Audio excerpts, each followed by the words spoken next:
മഹത്വം ഉണ്ടാകട്ടെ.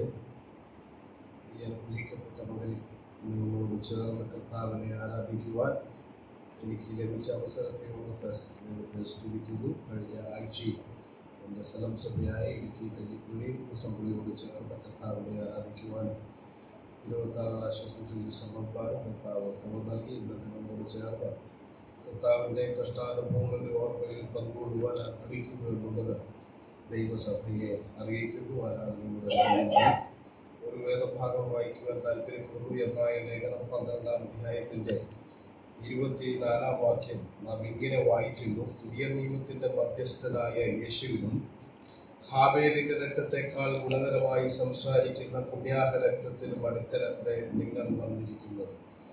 കർത്താവിന്റെ പരിശുദ്ധ നാമം വാഴ്ത്തപ്പെടട്ടെ.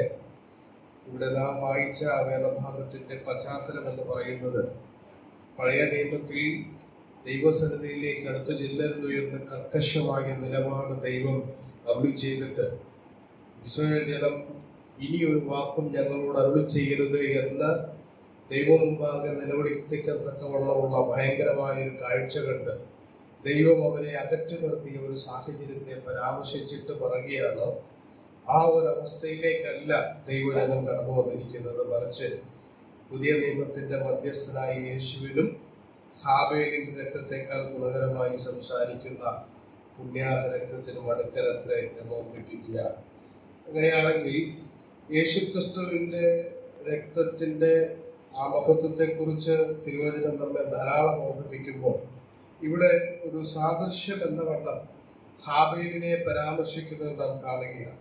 എന്തുകൊണ്ടായിരിക്കാം എന്നുള്ളതിനെ സംബന്ധിച്ച് തിരുവചനത്തിലൂടെ ചിന്തിക്കുവാൻ ഇടയായി തീർന്നപ്പോൾ നമുക്കറിയാം, ഹാബേലിന്റെ രക്തം ചൊരിയപ്പെടുവാനിടയായ സാഹചര്യത്തെ നാം മനസ്സിലാക്കിയാണെങ്കിൽ ഒന്നാമത്തെ കാരണം എന്ന് പറയുന്നത് അവൻ ദൈവത്തെ ആരാധിച്ചു എന്നുള്ളതാണ്. ദൈവത്തെ ആരാധിച്ചതിന്റെ പേരിലാണ് ഹാബേലിന്റെ രക്തം ചൊരിയപ്പെടുവാൻ ഇടയായത് എന്നുള്ളതാണ്. ഇനി രണ്ടാമത്തെ കാരണം നാം മനസ്സിലാക്കുകയാണെങ്കിൽ ഹാബേലിന്റെ രക്തം നീതി നിമിത്തം ചൊരിയപ്പെട്ടു എന്ന് നമുക്ക് ചിന്തിക്കുവാനായിട്ട് സാധിക്കുന്നു. മൂന്നാമത്തെ ഹാബേലിന്റെ രക്തത്തിന്റെ ഒരു പ്രത്യേകത അവിടെ ദൈവം തന്നെ ഓർമ്മിപ്പിക്കുന്നുണ്ട്. കയ്യിനോട് പറയുകയാണ്, നിന്റെ അനുജന്റെ രക്തം പ്രതികാരത്തിനായിട്ട് നിലവിളിക്കുന്നു എന്നുള്ളതിനെ സംബന്ധിച്ച്.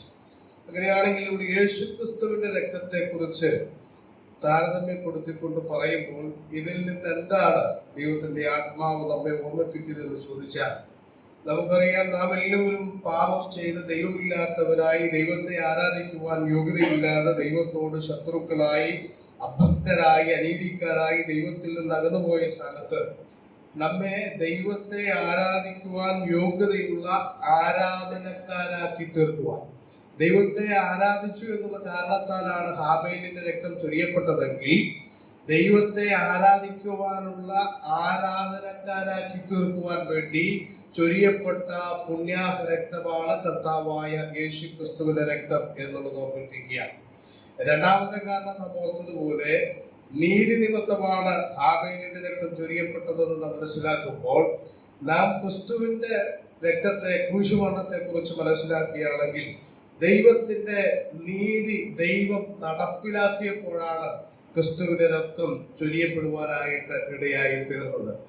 പാപത്തോടുള്ള ബന്ധത്തിൽ ദൈവത്തിന്റെ ഇടപെടൽ എന്ന് പറയുന്നത് പാപത്തെ ദൈവം ക്ഷമിക്കുന്നവരല്ല എന്നുള്ളതാണ് വിശുദ്ധ ബൈബിൾ നമ്മെ പഠിപ്പിക്കുന്നത്. പാപത്തെ ദൈവം ഒരു നാളും ക്ഷമിക്കുന്നില്ല, മറിച്ച് പാപത്തിന് ദൈവം പരിഹാരമാണ് വരുത്തുന്നത്.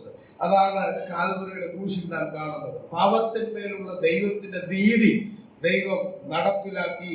അങ്ങനെ ക്രൂശിന്മേൽ പാപത്തിലുള്ള ദൈവത്തിന്റെ നീതി നടപ്പിലാക്കിയപ്പോൾ പുത്രന്റെ വിശുദ്ധ രക്തം ചൊരിയപ്പെടുവാനായിട്ട് ഇടയായി എന്നുള്ളതാണ്.